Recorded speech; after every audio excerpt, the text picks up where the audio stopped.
Hey, I'm Jeff, and I make music with my brother. Hi, I'm Jonathan, and I also make music with my brother. Together, we are Ekko and Sidetrack, and we make music that sounds like this. And this. And even this. This podcast is about music, creativity, and everything in between.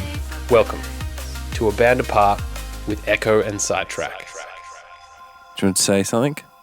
My name is Glenn Mameshel. What is it about, like, silly sounding names that it just makes us laugh? I don't know. Glenn Mameshel, Glenn Buterol. Glenn Buterol isn't Glenn Buterol like a steroid, but we just cut it in half, so it was I think Glenn Buterol, Glenn and Maeve Buterol. Yeah, Kathy Buterol. She sounds like a lady that works at a canteen somewhere, a school canteen. It's just silly. Like, I've always found names funny, or just saying a name in a certain way. It's also the character that comes into my head when I think of that person. Yeah, I see a backstory. Yeah, and so that makes me laugh. It's like I described seeing someone today as a father of a Edgewater football team. And Edgewater, for people that don't know, is just a suburb in Perth. The northern suburbs. The northern suburbs. But I'd say that because I remember playing Edgewater as a teenager in football, and their dads were always just like, you know, a bit rough, smoking ciggies, yelling and swearing, being like, "Come on, you fucking idiot! Glenn, you're a fucking idiot!" And That's you'd be like, such "Whoa, aggressive." man, that's an aggressive dad. Whereas some of the other dads were like, "Come on, boys, like you can do it." Like, just being not so harsh. What kind of a sideline dad are you going to be? Fucking full sideline dad. I ain't gonna be there, boy.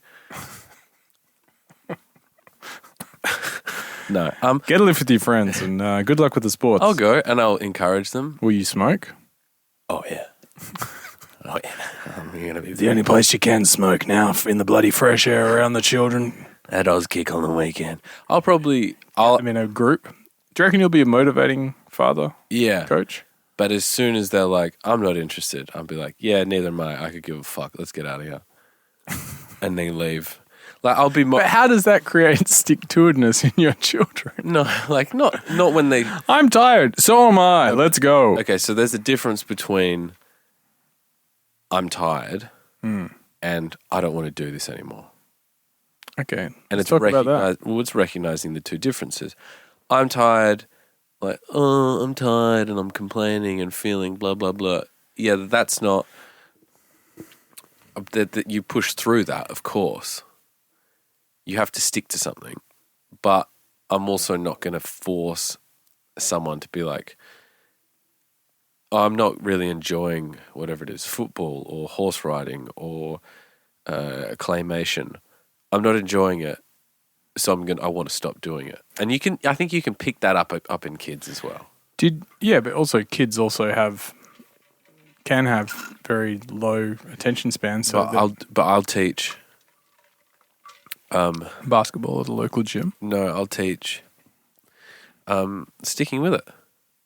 Buddy, if you don't like it in 2 months or 3 months, like, just keep at it. If you don't like it, you don't like it. How long did you play baseball for not enjoying it? Until the end. I enjoyed most of my baseball, from what I remember. I played baseball for 2 seasons. It was pretty good. T-ball for many seasons after. T-ball for many seasons before. You invested a fair bit of money into your catcher's gear as well. Yeah. You're a catcher. I was a catcher.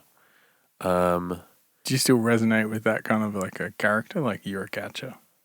If someone's... A scrapper. A scrapper. I'm definitely scrappy. I'm not afraid to get in there and scrap around. And the catcher in baseball is quite a physically demanding position because you have to hold yourself on the corners of the inside of your foot. Mm. You've also got to be able to spring up and throw the ball pretty fucking accurately to second base. It's also a bit of a leadership role. You've got to you're the one that sees the whole game. Yeah. And then if someone's coming home, you've got to block them sometimes. Sometimes you get bowled over. It's a bit of like a bulldog.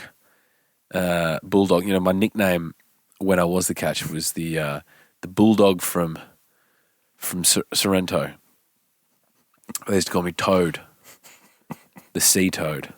Sea toad. Sea toad. They used to say, when I was bodyboarding, they used to say, "Here comes the toad. Get a barrel, toadfish. Toad out the back." Nah. I don't think that ever happened. Never. But how long did you play the sport? How much longer did you play the sport for than you were happy to? Maybe just a couple of months. My thing was, I'm not particularly competitive. And it was getting to a point where I wanted to win. But you didn't care if you lost. I didn't care as much as everyone else. It's the same with football. And it was getting more serious. And I recognized that I just didn't care. And I'd be doing it for fun and it just stopped being fun. My idea of fun, like team sports, is fun and performance. Obviously, no one technically loves to lose, but especially in football, it started to really get about you've got to be fitter. You've really got to training twice a week. You've got to dedicate. You've got to dedicate some more time to it, and it was something I didn't care about. It wasn't something that I wanted to dedicate more time to.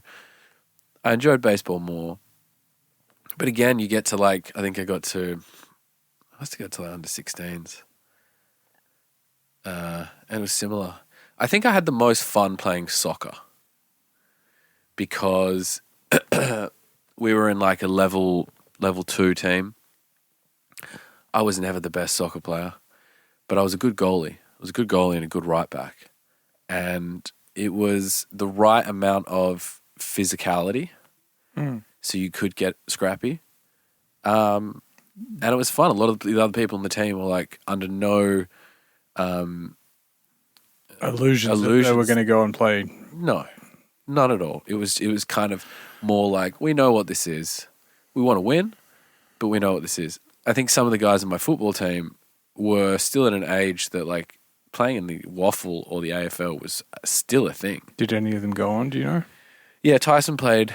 Tyson and Rory played for Subiaco or West Perth in the waffle. And clearly, too, both the guys that, if I remember your team, definitely the most. Well, they loved footy. Yeah, and they were also very good. They were very good. They fast. were fast. Neither of them were very big though, so they would have been working on size and stuff like that. But good on them. They loved football. They loved watching football. They loved. Was Sean Pickett good or not good? I don't think Sean Pickett played in our team. Sean Pickett was a bass player and is a fucking good bass player. Shout out to Sean. Hey, Sean. But then, on the weekend, they'd be like, "Oh, let's go to the football or let's watch the football." And I'd be like, "I want to watch a documentary. Why are we doing this?" I could give a fuck. What do you give a fuck about? Because I suppose, and I'm not trying to what's the word? Side crash you, railroad you. But it's interesting to talk about that competitive. I'm the most competitive Hanson, and even then, I'm not that competitive. Yeah. And I remember stopping doing baseball because I was I'd just sit in the outfield with and laugh, exactly. and I'd be I'm not into this.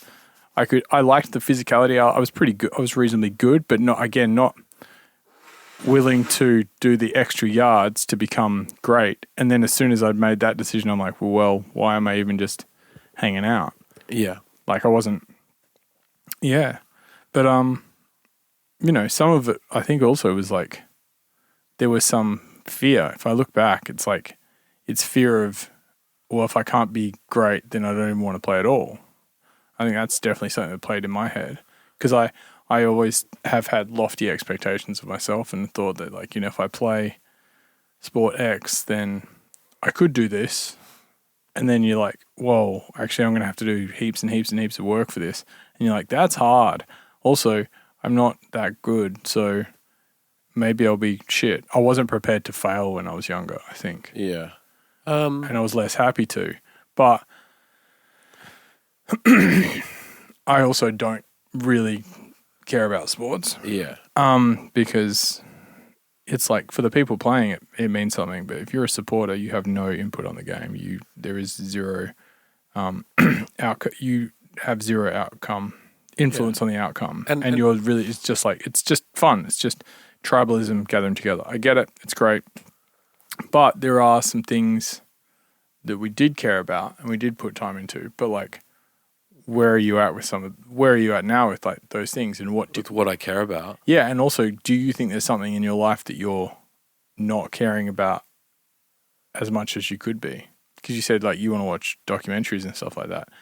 I didn't say I want to watch documentaries. I said I wanted to watch documentaries Yeah. rather than watching the football game on Saturday. Yes, exactly. So is that like something you've like lent into, do you think? Or like... No, well, I think I care about creativity. Mm. I care about music. I care about film. I care about reading. I care about... We'll come back to reading. All that type of stuff compared to a sport. I'm more interested in knowledge. I'm more interested in listening to a podcast. I'm more interested in learning about anything rather than watching a sport. And I don't think I had the fear thing. I definitely resonate with parts of that because I've got that in me that like, oh, I might not be good at it. I'm okay at it. I can't be fucked.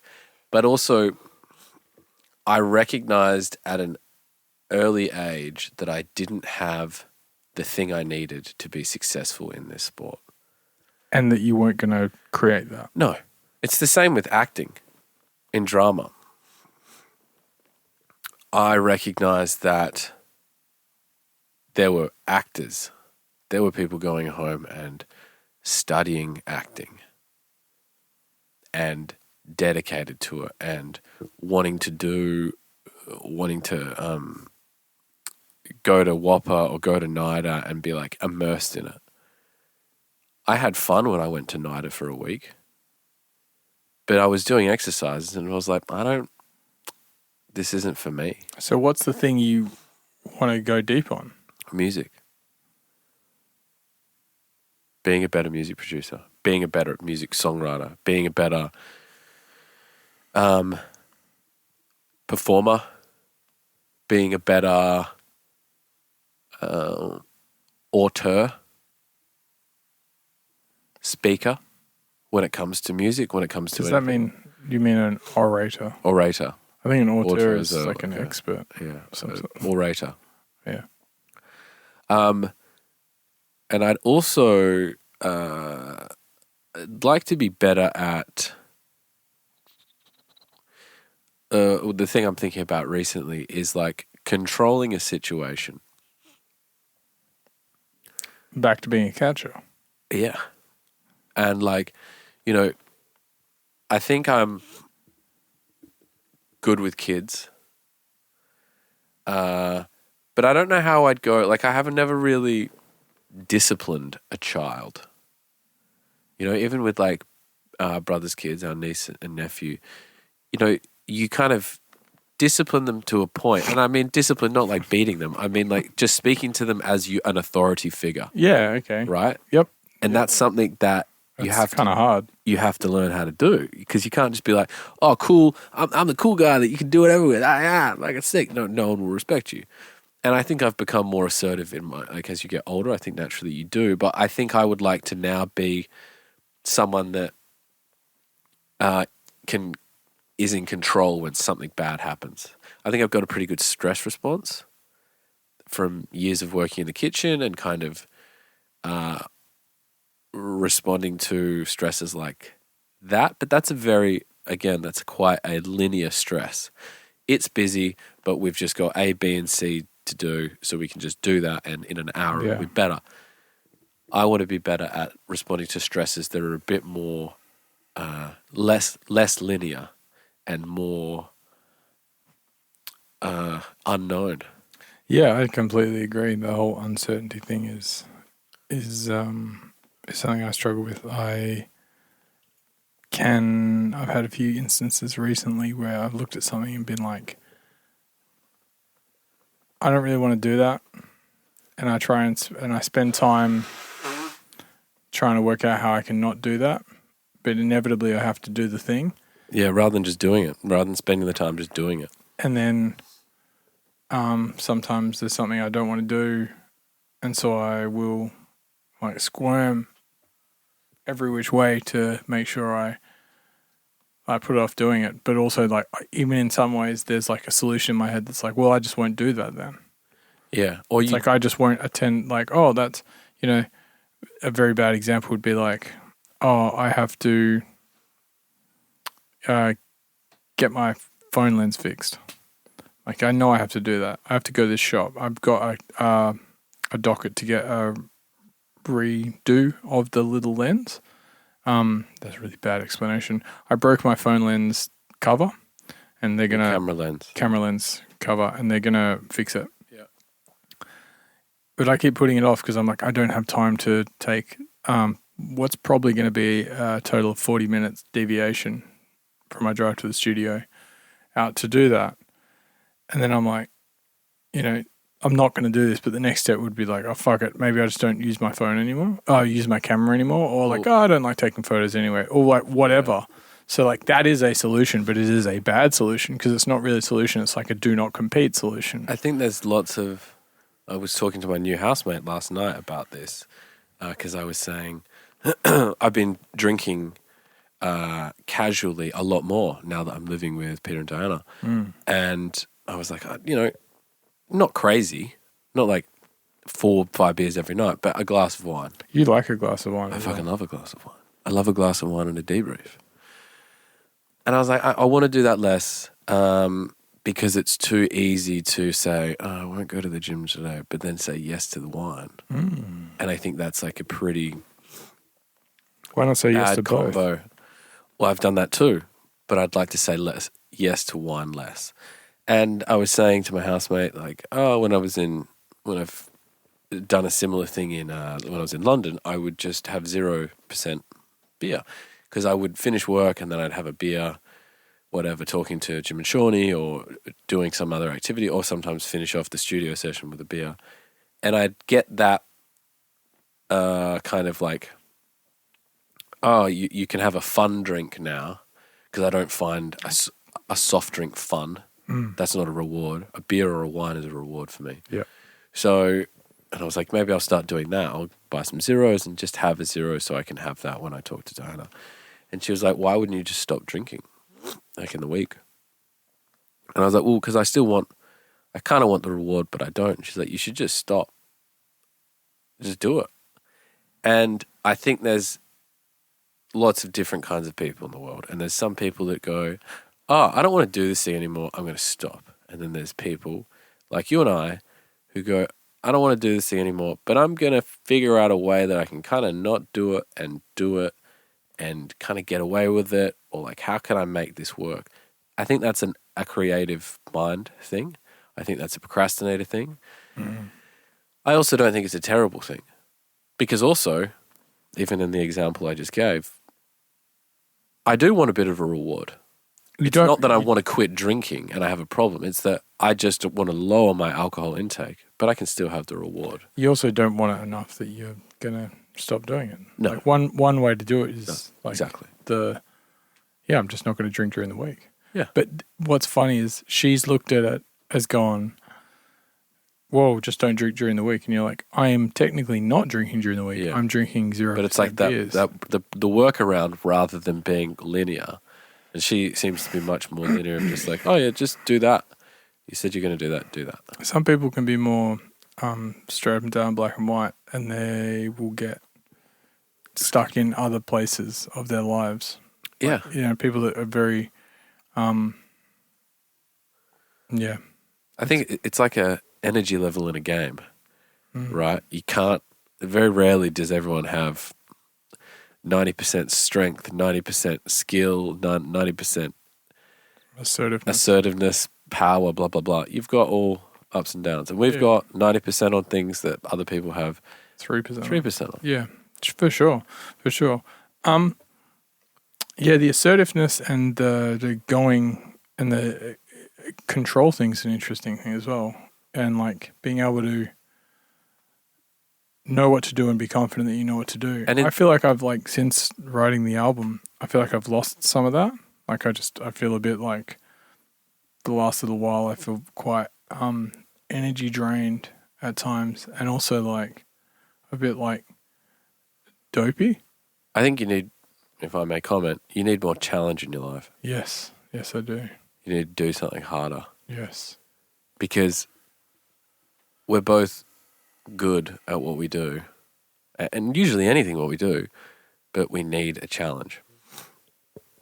We need a struggle to fight against in some way, and I don't think either of us have that. That was the album for so long, right? We're battling this thing. It's hard. We're creating. We're battling this beast, and then we finally kill it, and we did it, and it's success. And then you kind of look around, and you're like, "Where's the next beast?" And someone goes, "Well, you don't need to fight anymore. You're all good." And you're like, "Well, that doesn't make me feel all good. That makes me feel useless." Well, go do something hard, Mm. because that's a surefire way to, one, have a reason why you feel useless, but also then to like you do it and you conquer it and you see improvement in that thing, and you're like, cool, I think I'm doing well. I want to get back into doing some active learning. I think I've been a bit reliant on kind of passive absorption of information, and I think I'd like to go back to doing some active learning and some more creativity in other places other than music and stuff like that. Yeah, I mean, you talk about your drawing a lot. Yes, I do, and I haven't done any. It's my energy levels as well. I wonder about. I've seen a naturopath, and I'm going to have some assessment on that behalf. Do you know what I think? Again, I think it's just. Please assess me. No, don't worry. I won't assess you. No, it's fine. What, you've got a comment to say? Just say it. I think you just need to go to the gym more and sleep more and drink less coffee. And I would say exactly the same about me. How do you know how many times I go to the gym? Well, sorry. I think you should go to the gym, and this is to me as well. Don't take this badly. I'm not attacking you. I think we would both benefit from regulation of our structure of our life. In terms of, we go to the gym every 5 days a week, 4 days a week at the same time. We go to sleep at the same time. I do have the same amount of coffee every day. You those kind of things, rather than being like, oh, I can stay in the studio until 12 o'clock, or I can watch a movie or watch another episode of something and go into 11 o'clock. Because it's those things and the malleability of, or the lack of hard outs in our lives that lead us to, have nights or days where I don't get enough sleep because I have to get up early, but I wanted to finish off something. I think you struggle with this a little bit more than I do. But that leads to, especially because we're getting older, that stuff leads to energy feeling drained. It's more so your lifestyle rather than some chemical imbalance in you, I believe, because we're both pretty healthy people. We've got good genetics. And I think sometimes you want to find the thing. You want to find the thing that's wrong. It's like when I went to the naturopath, when I went and talked to Tash, and I was like, hey, I think I'm feeling this and I'm feeling this. And she's like, how much sleep are you getting? I was like, ranges between sometimes 5, sometimes 8, depending on the day. And she's like, okay, I think you need to have a nighttime routine and a morning routine and stick to that every day. And then come back and see me and see if you're still feeling all these things. Yeah. How's that going? It's not great. Because again, I want to jam in too much. It's very difficult for me to not take on more things thing I am trying to do actively is to say yes to 5 things. Why don't you work on saying no to things? Well, yeah, saying only yes to 5 things. And whether that's I'm editing a video here, I've got to do this, I'm doing music stuff, I'm doing a tutoring session, blah, blah, blah. I will always overstack everything. And I'm really trying to pull it back. I know that's an ADD thing. I know that's a optimism thing. I know that's I've just always done that anyway. And it's something I'm trying to work on. Yeah, I see it in me. I have more routines than you, I think. Well, my view is that. Sure. But I do definitely, the procrastination thing does lead me to stress. I put things off because I don't have enough time to do something, or I don't want to do something, or I don't want to solve that problem now. You've always believed you've never had enough time. That's something yeah. And that drains me as well because it makes me unhappy, which is a draining thing to feel. It's like, oh, I'm just completely fucked. My energy, though, I've noticed in the last 2 days, after doing 2 big sessions at the gym, like not big as in long, but as in big as in heavy. Yeah. I was tired. But, I've got to look at, sleep's all right. I also look at sometimes the energy that I intake, like whether it's enough balanced energy, like too much protein, not enough carbs, that kind of thing. I think, especially if you're lifting heavy weight, we should both be having upwards of 180 grams of protein a day. And I would guarantee that neither of us ever hit 150. If you're going to the gym 4 days a week and an adult man, it's less for a female, and it's also less if you're smaller, but it's like a certain percentage of your body weight. Isn't it 1.5 times your body weight? Yeah. Yeah. So I'm 83. So I should be having 180. No. That math doesn't check out. Whatever. It's more. It's somewhere between 160 and 180. It's about 130. No. Then it's more. The 1.3 isn't enough. It's 1.5, I said. Either way, great conversation. 2 people who don't know anything talking about stuff they don't know. But yeah, it's like we don't. It's not that we don't know anything. I've learned this from my old coach Tom, and he said it's your protein. Because I would come into the gym and be like, I'm so tired, and I'd be like, how much protein have you had? And I'd count it out, and I'd be like, I've had 100. He's like, of course you're fucking tired. Yeah, you're lifting 7,000 kilos over this session, and your body is asking, give me the building blocks of muscles and connective tissue, and you're not giving it to them. Of course you're fucking tired. And then you add having a 6-hour sleep and not resting enough. Of course. But of course. And you're like, yeah, okay. Yeah, no amount of fucking turmeric spice dust combined with B12 is going to change that. And it's funny to see there's something in humans, not just you and I, that like we're always looking for a workaround in some way. Everyone wants a magic bullet. But like, if there was a pill that gave you abs wouldn't be important. Even like I see it in Tom and all his clients at the Hive, which is the gym I used to go to, great gym. But people would always say like, oh, I think like they're looking for a complicated answer. They're looking for a complicated answer. We all look for the most complicated answer. And he'd be like, what's your calories? How much protein are you having? How much sleep are you having? And always it'd be like, well, I was under my calories, or I was under my protein, or I didn't get enough sleep. And he's like, fix that. Just do those 3 things. Go to the workout, whatever, 3 to 5 times a week, and you will get results within 3 months. It's not fucking complicated. We want to complicate it.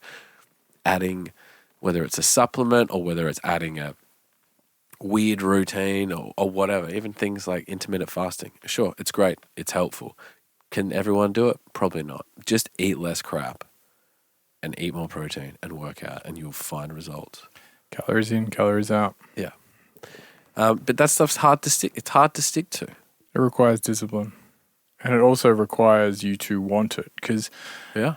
I spoke to someone recently who was like, there's a list of foods on my kitchen blackboard that I shouldn't eat. And then sometimes I'm like, oh, I'm just going to, but no, not sometimes. It was like, and often I end up just eating those things. And then sometimes I'll even go so far as to shut the door so like the blackboard can't see me kind of thing. And I was like, whoa, some people have a lot more trouble with this kind of stuff Yeah. than others. And it's like, but it's also requires like to get a bit of discipline and do that hard thing at first, and then it becomes easier. I swear you just leaned in to the microphone to blow the nose then. But it's like, it's hard. And it's also, we're expected at this point in time we never all wanted to be fitter, smarter, richer, all these things that we want a shortcut. And that sometimes, crazily enough, shortcuts do appear. Yeah. So it feeds the belief that shortcutting things are possible. Yeah. So you go, ooh, what can I do? Which comes back to what I was saying about like, I spend energy looking for an easy workaround rather than just being like, actually it's step 1 through 12 and that's what you have to do. And did you know the only way to find an easy workaround eventually is you do it 100 times. You go from step 1 to 12 100 times. And then you realize, actually, I combined 3 and 4 and 7 to 10 to make this 8 steps. Yeah. And it's the same. You make your workaround. Yeah, exactly. You design the workaround. You design your workaround. Exactly. It's the same way people are obsessed with like looking at people who are overnight successes. And sometimes they are. Sometimes they've been plugging away for 10 years. Yeah. You know, the saying is it takes 10 years to be an overnight success. Yeah. But then there's also people that, you know, the classic example is this obsession now people have with going viral. Like, I want to go viral. Okay. And what happens when you go viral? Do they deliver $1 million to your door? No. People look at you. You have the spotlight shone on you for 2 minutes, and gosh, I hope you do something cool with it. Yeah. But you probably might not convert that thing into anything. But you will have instead tasted what it's like to have all those eyes on you. But I think people convert virality quite well. Some people do. It's difficult though, and it also requires work. If you just accidentally struck gold, like truly accidentally struck gold, then you'll believe that the thing that got you there is the process, when really the process is actually doing some more work. Well, if you accidentally struck gold by working. Yes, then that's a great thing. But if you accident, then it wouldn't be so much of an accident. Like, understanding what the process is important to being able to strike gold. Yeah, absolutely. Yeah, I agree. Because we all look for the easy way to get something. And we're reinforced by stories as well.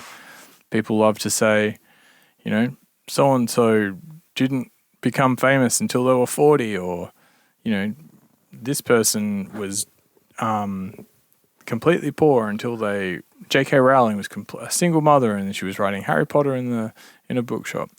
Where the fuck she was writing at that place in Edinburgh. I think we walked past the cafe. Coffee shop, yeah. But the key thing, rather than the key thing being that she was a single mother writing in a coffee shop as being the process that you should follow, that's like the inspirational bit. The process you should follow is that she was writing. Yeah. That's the thing she was doing. She was researching, she was working hard on her craft, and she was turning up day after day doing the thing. That's the important thing. Yeah. If you do anything every day, you'll get better at it. Yeah. Rather than, and that's how you go viral. Yeah. You try to go viral every day. Yeah. And then after a certain amount of days, you'll go viral. Yeah.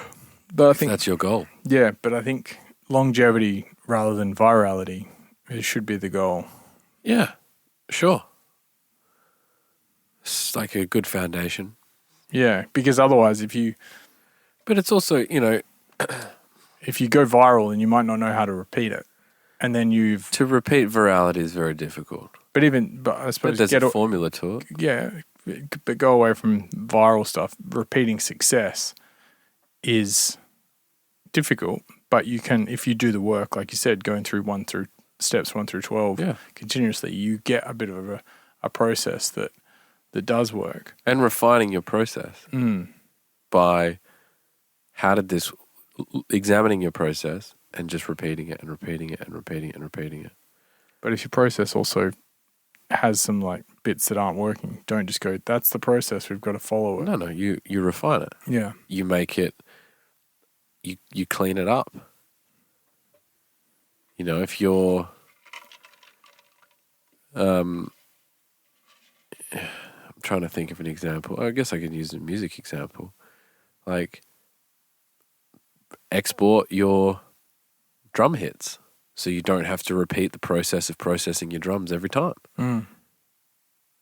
Export your favorite mid bass, export your sub, have all those things ready in a template so you can open it up and you don't have to worry about, this has got to be at the right volume, or this has got to hit these frequencies, because you've already got everything there. You've got your pad that you like. It can change, but you've got your pad there.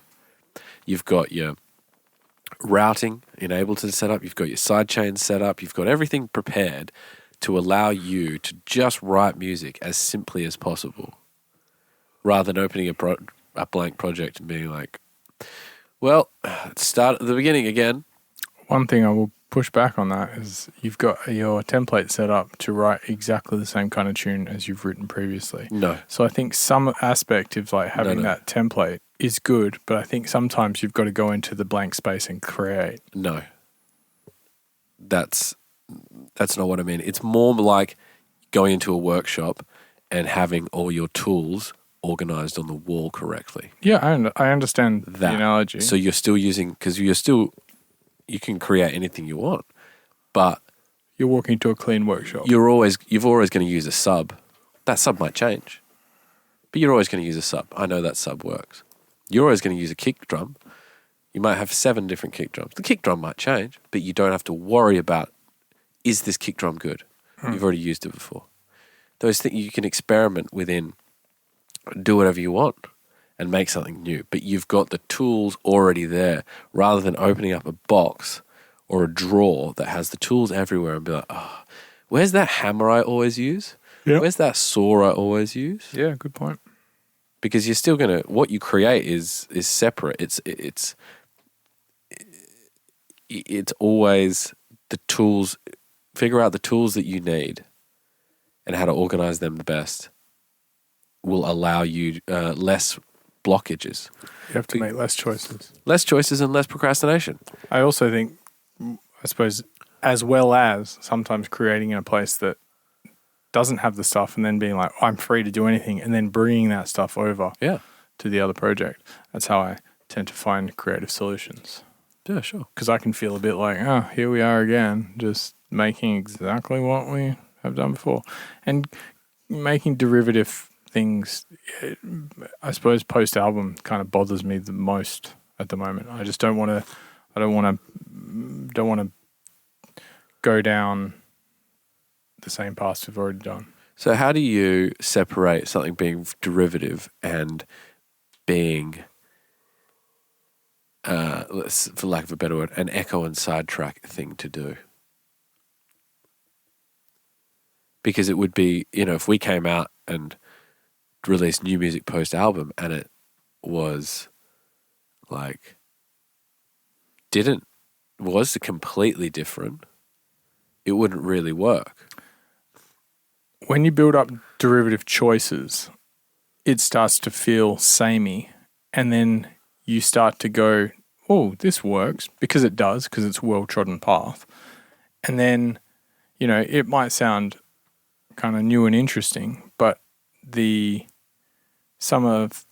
more than 50% of the elements that make it up feel derivative. They feel like they belong somewhere.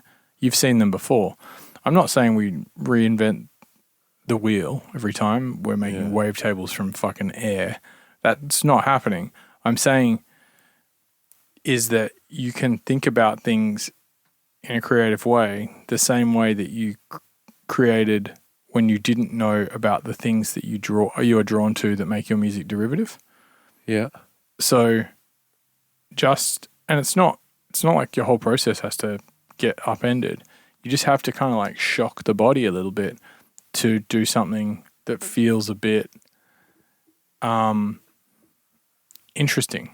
Well, and follow that thread, because often when things get hard or you're like, oh, I'm not sure about this, that's a thread worth pulling, because if too early in the project you go, oh, it's going to be one of these tunes and we're going to do this and it's going to be like that, that can be a good thing, but finish it quickly, finish it fast, rather than being like, because if you say too early it's going to be one of these things, then there's less creativity going into it, because you're just going to color in the gaps. Okay. I'm not sure if that completely made sense. So Wilkinson has this massive success with Afterglow. Yes. Huge song. Most streamed drum and bass song up until Down Under by Lude. What should Wilkinson then go back and try to rewrite Afterglow, or be like, this really worked, I'm going to keep these drums, I might use this piano, I'm going to write another pop song? Or should he go, I've done that before, I want to do something completely different? How do you repeat the process, repeat success, but not sound derivative if you don't want to use similar parts? You can use similar parts. You're throwing the baby out with the bathwater. What I'm saying is you can use similar parts, and you can even use the same structure, and you can even use the same drums if you wanted to, but you've got to add something new every time. Otherwise, you are just being derivative. Look at it in movies. Marvel movies were interesting to start with. People wanted to hear the stories. Yeah. And now they're just fucking paint by numbers. They're boring as shit. Yeah, Formulaic, because they're just feeding it through the machine. We need this, we need this, we need this. It's the same thing. Yeah. Visually, it's dazzling and it's commercially successful and stuff like that. But it's derivative. Yeah, that balance of like something you've heard before or something you've seen before with an element of newness is a hard balance to have, because you don't, if you go too inventive, it just goes over people's heads. And also, I mean, it depends what your aim is. If your aim is to be a Wilkinson, is to write an Afterglow, then probably got to write 100 Afterglows until you for sure. On something. But also, any good. You don't have to go down the experimental route of modular synthesis like Tice from Noisia. You can just get a piano and write a chord progression and do a Beatles, basically. All Beatles songs are very simple, fantastic songwriters though. And it depends where you want to finish at. That's a good point, where you want to finish. Because if you finish and you go, great, I've created a very good copy of Afterglow in a different key, everyone's going to hear it and go, that just sounds like Afterglow. But what if you pitch up the snare? It's like how we hear songs and go, cool, you made it. You did the metric thing. Well, yeah, I mean, that's a good example. Like, how you speak the language of, and I think we do it pretty well. Our music, I'm sure, gets accused of sounding like fucking Subfocus or Metric. Yep. But that's what we like. That's what we're fans of. And I think we put enough of a different spin on it that it doesn't sound exactly the same. But it's a really hard... It's a really complicated thing to write a song that's inspired by something that sonically sounds as good as the thing, but also sounds different enough that your ears prick up and go, ooh. Also, style is the residue of copying. Yeah. It's the only way you develop a style. And we're still, whether we like it or not, developing a style. And I don't think our style will ever, becomes completely rigid. No. To go back to Pixar, a company I've been thinking a lot about lately as I read this book called Creativity Inc. by Ed Catmull. They make computer-generated movies. Yeah. They don't every third movie be like, we're going to change our thing that we do. We're going to go into live action. We're going to do this. We're going to do hand-drawn. They just do one thing. They do one thing, but they do it variations, modulations every single time. They're looking for story. And yes, there are a lot of different things that can change from the idea of computer-generated movies can be so many things. So they've got a wide wide vat to draw on creatively. But if our thing is we make drum and bass that sounds like 4 of these types of tunes that we've written before, we've got a heavy one, a danceful one, a light one, and a really light one. Yeah. Then we just have to we can do anything within those realms as long as it kind of comes back to being loosely sounding like one of those things. And it'll sound like us because we created it. One of those songs. Yeah. Yeah. Yeah. So like coming with new ideas means, maybe it's making something that sounds interesting or making something that sounds like someone else, but then applying it to a different way of working. You're not going to invent a new fucking chord, but you can invent something that's new for us. And it also doesn't need to be, you could do the same. It doesn't need to be so different. You don't need to make a bass line out of a fart or a door closing or a recording. That's gimmicky. Recording the inside of a guitar or doing something like that. You can just make a bass line on something you have never made a bass line on before. But if you do want to record a bass line from a door or a guitar or whatever, make it good, make it interesting. Yeah. The gimmick is not the selling point. The gimmick is not the end tool product or the way in which you made it. Yeah. If it works, it works.